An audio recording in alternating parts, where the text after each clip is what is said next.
Nasceu no dia 20 de agosto de 1929, em Água Preta, no interior de Pernambuco, um menino simples, que carregaria nos ombros um chamado que mudaria a história do cristianismo em terras brasileiras.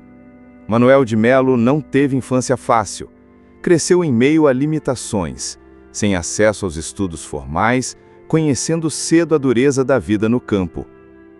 Ainda jovem, sentiu no coração a chama de fé que o levaria a buscar algo maior do que as circunstâncias podiam oferecer.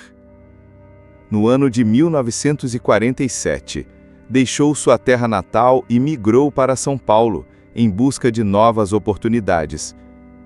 Foi ali que se tornou membro da Assembleia de Deus, onde logo se destacou pela dedicação, humildade e desejo ardente de servir.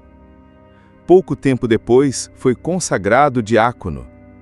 Tudo parecia seguir o curso natural de um cristão devoto, até que um acontecimento dramático mudaria sua trajetória para sempre.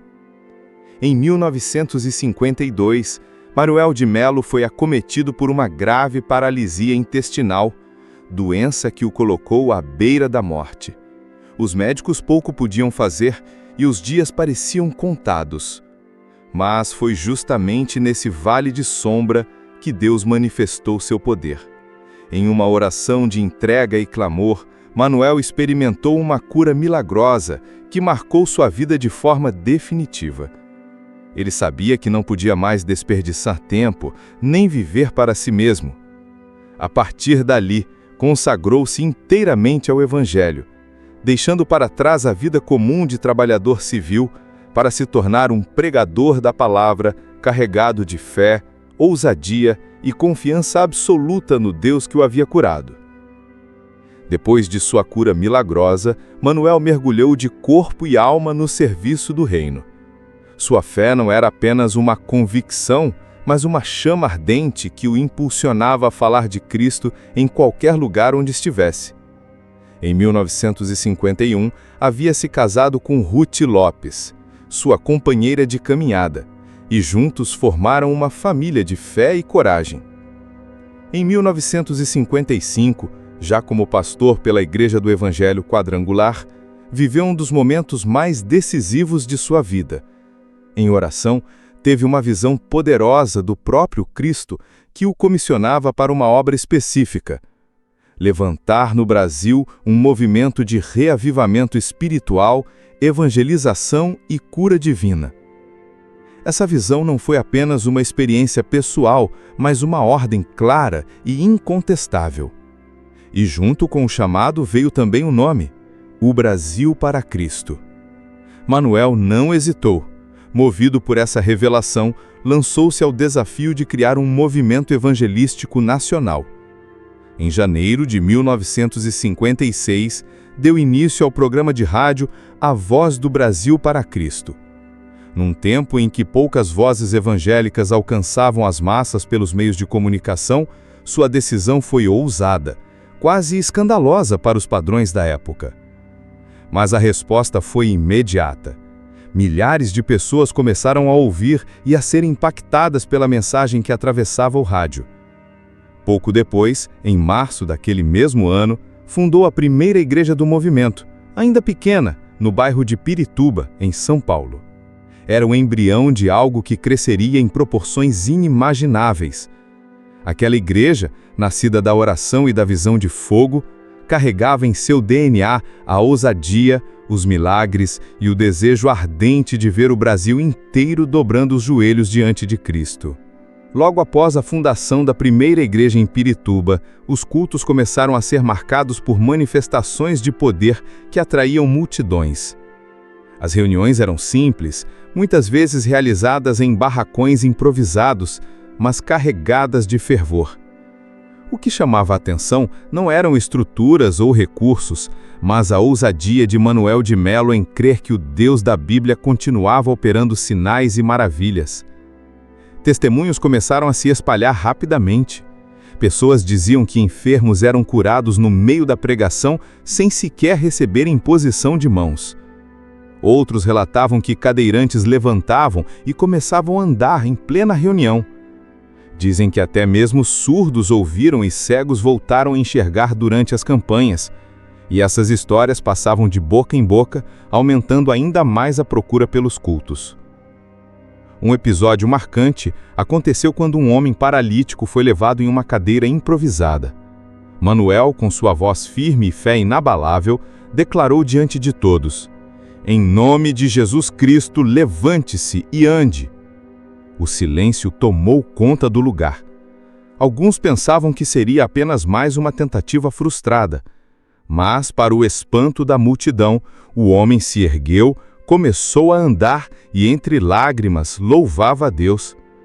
Esse tipo de cena se repetiu inúmeras vezes, consolidando a convicção de que o movimento nascia debaixo da unção do Espírito Santo. A ousadia de Manuel também se manifestava fora do púlpito. Ele não temia autoridades religiosas ou governamentais. Num Brasil ainda fortemente católico e marcado por perseguições contra evangélicos, levantou a bandeira de que o país precisava ouvir o evangelho sem barreiras.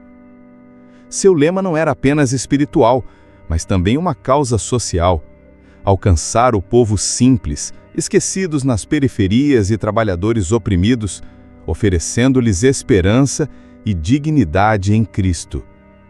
Assim, os milagres e a fé usada não eram apenas demonstrações de poder, mas também ferramentas que abriam caminhos, quebravam resistências e anunciavam que um novo tempo estava chegando para a nação brasileira. O que começou num pequeno salão em São Paulo, rapidamente ganhou proporções inesperadas. Manuel de Melo, com seu coração ardente por almas, entendeu que aquele mover não poderia ficar restrito a uma localidade. Em 1955, ergueu oficialmente o movimento O Brasil para Cristo, com a convicção de que o país precisava ser impactado pelo Evangelho de forma abrangente, alcançando cada estado, cada cidade e cada povoado. Diferente de muitos líderes de sua época, ele tinha uma visão ousada e estratégica. Enquanto outros sonhavam com templos maiores, ele falava em praças públicas, estádios e auditórios lotados.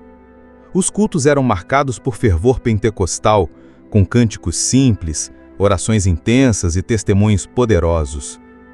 Multidões se reuniam em tendas evangelísticas para ouvir sua pregação vibrante, que misturava simplicidade com autoridade espiritual. Dizem que em algumas cidades, quando anunciavam que o missionário estava chegando, comerciantes temiam pela queda no movimento dos bares, pois muitos dos frequentadores se convertiam durante as reuniões. Não era incomum donos de casas de bebidas se levantarem contra ele, tentando desmoralizá-lo publicamente. Mas, enquanto o barulho das críticas crescia, o som dos testemunhos de vidas transformadas era ainda mais alto. Trabalhadores, donas de casa e até autoridades locais abandonavam suas rotinas para assistir às reuniões. Muitos saíam impactados não apenas pela mensagem, mas pelos milagres que acompanhavam a pregação. Era comum pessoas viajarem quilômetros, a pé ou de ônibus, apenas para receber uma oração. O movimento cresceu com rapidez impressionante. Em poucos anos, centenas de congregações foram estabelecidas em diversas regiões do país. O nome O Brasil para Cristo não era apenas um título, mas um grito de fé, um chamado profético de que a nação estava sendo entregue aos cuidados do Senhor. A ousadia de Manuel de Melo também se refletia em sua forma de organização. Ele acreditava que cada crente deveria se sentir parte da missão. Não havia espaço para espectadores. Todos eram chamados a orar, evangelizar e servir. Essa mentalidade mobilizou homens e mulheres comuns a se tornarem missionários em suas próprias comunidades. O crescimento chamou a atenção até mesmo da imprensa da época, que noticiava os cultos lotados e os relatos de curas. O Brasil começava a ver que o evangelho pentecostal não era um movimento isolado, mas uma onda que se espalhava com força por todos os lados. Assim, o que nasceu do coração de um homem de oração se transformava em um dos maiores movimentos evangelísticos do país, marcando para sempre a história da Igreja Evangélica Brasileira. Com o movimento O Brasil para Cristo já estabelecido, Manuel de Melo passou a sonhar mais alto. Seu coração queimava com a convicção de que o Evangelho precisava romper os limites dos templos e alcançar multidões em espaços públicos. Assim, começaram as grandes campanhas evangelísticas em praças, ginásios e estádios. Ousado como poucos, Manuel alugava lugares que à primeira vista pareciam impossíveis de serem preenchidos. Estádios inteiros eram reservados para reuniões de oração e proclamação da palavra. Muitos duvidavam que o povo compareceria, mas quando a noite chegava, as arquibancadas se enchiam com milhares de vozes cantando hinos simples, porém carregados de fé. Dizem que em algumas dessas campanhas, os microfones falhavam ou a energia era cortada, mas a multidão, movida pelo fervor, continuava louvando em uníssono, como se o próprio céu fosse o amplificador. Relatos apontam que pessoas eram curadas no meio da multidão, sem sequer receberem imposição de mãos, apenas por ouvirem a mensagem ou entoarem cânticos de adoração. Os jornais da época começaram a registrar o fenômeno. Manchetes destacavam um impressionante número de pessoas reunidas para ouvir o pregador, que proclamava Jesus Cristo com autoridade. Muitos críticos tentavam desmerecer o movimento, mas não podiam negar as filas de testemunhos. Cegos que diziam ter voltado a enxergar, paralíticos levantando-se de suas cadeiras, enfermos recebendo força e vigor. Manuel de Melo também não se intimidava diante de autoridades. Se fosse preciso, pregava diante de governadores e prefeitos, sempre reafirmando que o Brasil precisava ser entregue aos pés de Cristo. Seu estilo direto, às vezes duro, mas sempre carregado de amor pelas almas, cativava o público e incomodava os que se opunham à mensagem. As campanhas se tornaram um marco do movimento. Para muitos, era a primeira vez que viam um homem simples, de origem humilde, encher espaços que antes só eram usados para esportes ou grandes espetáculos.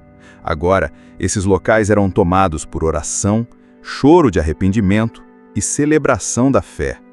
Esses encontros não eram apenas reuniões, eram momentos em que a nação parecia pausar para ouvir a voz de Deus através de um servo destemido. As campanhas de Manuel de Melo não eram apenas encontros evangelísticos, tornaram-se verdadeiros altares de milagres. Relatos vindos de todas as regiões confirmavam que a mão de Deus se movia de forma extraordinária quando ele orava. Pessoas vinham carregadas em macas e, ao final da reunião, saíam andando entre trágoes e cânticos. Havia testemunhos de surdos que, ao ouvirem pela primeira vez o som dos hinos, tapavam os ouvidos, espantados com a intensidade.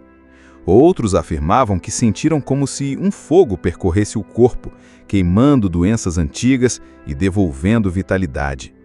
Dizem que em uma de suas viagens missionárias, um homem com um tumor visível no pescoço aproximou-se durante a oração coletiva. Muitos teriam visto aquele caroço desaparecer diante dos olhos da multidão, enquanto o homem caía de joelhos, gritando: "Jesus me curou!" A notícia correu a cidade inteira. Outros relatos afirmavam que cadeiras de rodas ficavam encostadas nas paredes após os cultos, como testemunho vivo de que alguém havia saído dali caminhando.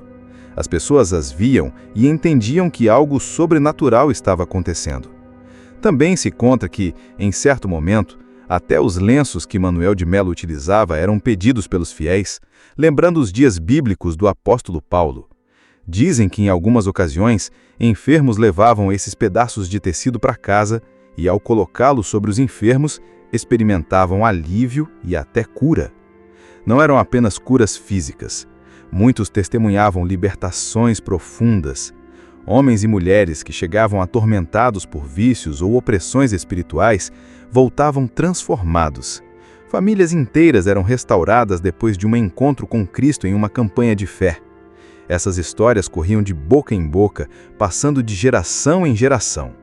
Alguns podiam duvidar, outros questionavam, mas para aqueles que tinham visto com seus próprios olhos, era impossível negar que algo extraordinário cercava a vida e o ministério de Manuel de Melo. Manuel de Melo era conhecido não apenas pela unção que carregava, mas pela ousadia com que pregava. Ele não suavizava suas mensagens para agradar. Pregava sobre arrependimento, santidade e a necessidade urgente de uma vida rendida a Cristo. Seu som ecoava como trombeta, e muitos diziam que parecia impossível ouvir Manuel de Melo e continuar indiferente.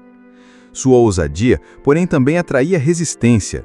Em várias cidades, religiosos tradicionais o acusavam de exagero, de fanatismo e até de engano. Jornais chegaram a publicar críticas contra seus métodos de evangelização, chamando as campanhas de espetáculos emocionais. Mas enquanto o ruído das críticas crescia, o som dos testemunhos de vidas transformadas era ainda mais alto. Em uma ocasião, relatam que alguém teria tentado interromper um culto com insultos e deboches. Manuel de Melo, com serenidade, teria levantado as mãos e orado. Conta-se que o homem, tomado de um profundo temor, caiu em pranto e se rendeu diante do altar. O que começou como provocação terminou em conversão. Apesar da oposição, o missionário nunca recuava. Se fechavam as portas de uma cidade, ele ia para outra.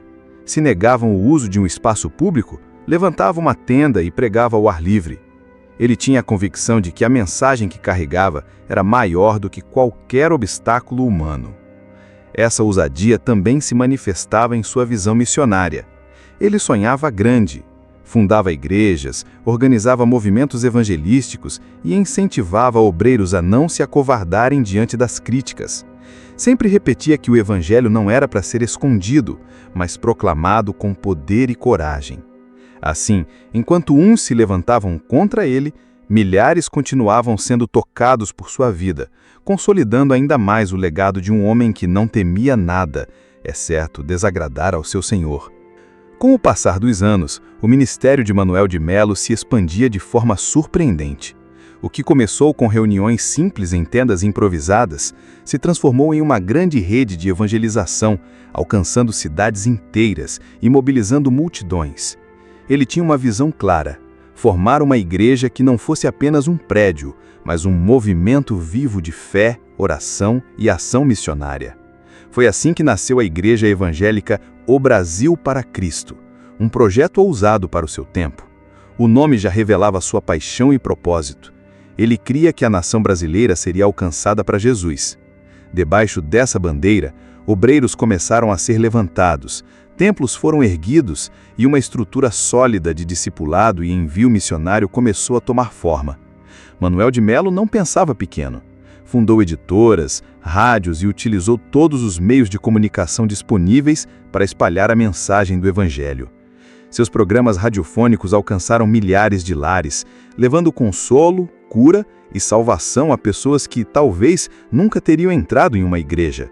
Dizem que em algumas cidades, quando o programa ia ao ar, as famílias se reuniam em silêncio em volta do rádio, como quem esperava uma palavra que podia mudar a direção de suas vidas. E de fato mudava. Cartas chegavam diariamente, com testemunhos de pessoas que haviam sido curadas ou que entregaram a vida a Cristo somente ouvindo aquelas transmissões. Além das mídias, Manuel de Melo também investiu em projetos sociais. Ele acreditava que a fé genuína não podia ignorar a fome, a miséria e a injustiça. Criou lares de acolhimento, iniciativas de assistência aos necessitados e programas que davam dignidade aos mais pobres. Para ele, o evangelho era completo, pregava a salvação da alma, mas também estendia a mão ao corpo sofrido. Sua paixão por missões era tamanha que incentivava igrejas a enviarem obreiros não apenas para diferentes estados do Brasil, mas também para outros países. Sonhava em ver brasileiros atravessando fronteiras e levando o fogo do Evangelho às nações. E esses projetos visionários, que muitos consideravam impossíveis para um homem simples, se concretizavam porque Manuel de Melo carregava convicção, fé inabalável e uma liderança que inspirava outros a sonhar junto com ele. Ao longo de sua caminhada, Manuel de Melo viu incontáveis milagres que marcaram sua geração. Nos cultos, era comum que doentes chegassem carregados em macas ou apoiados em muletas e saíssem andando, glorificando a Deus diante de todos. O ambiente de fé e oração se tornava um verdadeiro campo de manifestação do poder divino. Testemunhos se espalhavam com rapidez. Muitos afirmavam que a simples imposição de suas mãos era suficiente para que dores desaparecessem e enfermidades fossem curadas. Houve registros de cegos voltando a enxergar, paralíticos levantando-se e pessoas desenganadas pela medicina experimentando restauração completa. Dizem que, em certa ocasião, uma criança sem esperança de vida foi levada a uma de suas reuniões. A família, desesperada, mal conseguia acreditar no que presenciou. Após a oração, a criança começou a reagir e, com o passar dos dias, recuperou totalmente a saúde. Essa história correu de boca em boca, sendo lembrada por anos como um testemunho do poder de Deus. Outro relato contado pelos mais antigos diz respeito a uma mulher surda desde o nascimento. Quando Manuel de Melo orou por ela diante de uma multidão, a mulher caiu em lágrimas ao escutar pela primeira vez a voz das pessoas ao seu redor. Aquela cena emocionou não apenas a família, mas todos que testemunharam o milagre. Também se falava de momentos em que pessoas possuídas eram libertas de forma imediata, com gritos de clamor se transformando em louvor e cânticos. Muitos desses episódios não ficaram registrados oficialmente, mas sobrevivem na memória coletiva, repetidos como histórias vivas de um tempo em que Deus visitava o seu povo com poder. Seus encontros não eram apenas reuniões, eram verdadeiras experiências com o sobrenatural. Quem participava voltava para casa com a convicção de que tinha encontrado algo maior que a religião, tinha experimentado a presença real de Deus. Esses testemunhos, confirmados ou apenas relatados de boca em boca, ajudaram a consolidar Manuel de Melo como uma referência de fé no Brasil, inspirando uma geração inteira a acreditar que os milagres ainda são possíveis. Manuel de Melo faleceu em 5 de maio de 1990, deixando um vazio imenso, mas também um legado que continua a impactar o Brasil e o mundo. Sua vida não foi marcada por conforto ou fama, mas por ousadia, fé inabalável e compromisso com a obra de Deus. Cada templo fundado, cada campanha evangelística, cada rádio ou programa de televisão criado foi fruto de sua visão e coragem. Dizem que, mesmo após sua morte, pessoas continuavam a relatar milagres e curas atribuídas à sua intercessão, e obreiros de todo o país seguiam sua orientação para evangelizar com fé e ousadia. As igrejas que ele fundou continuam ativas, formando novos líderes e enviando missionários para diferentes regiões, cumprindo o sonho de ver o evangelho alcançando cada canto do Brasil. Seu ministério deixou marcas visíveis e invisíveis. Vários espaços públicos receberam homenagens em seu nome e ruas e viadutos foram batizados como forma de eternizar sua memória. Mas o maior legado não foi construído em pedra ou concreto, mas sim nas vidas transformadas, nos corações tocados e na fé fortalecida de milhares de pessoas que seguiram e ainda seguem seu exemplo.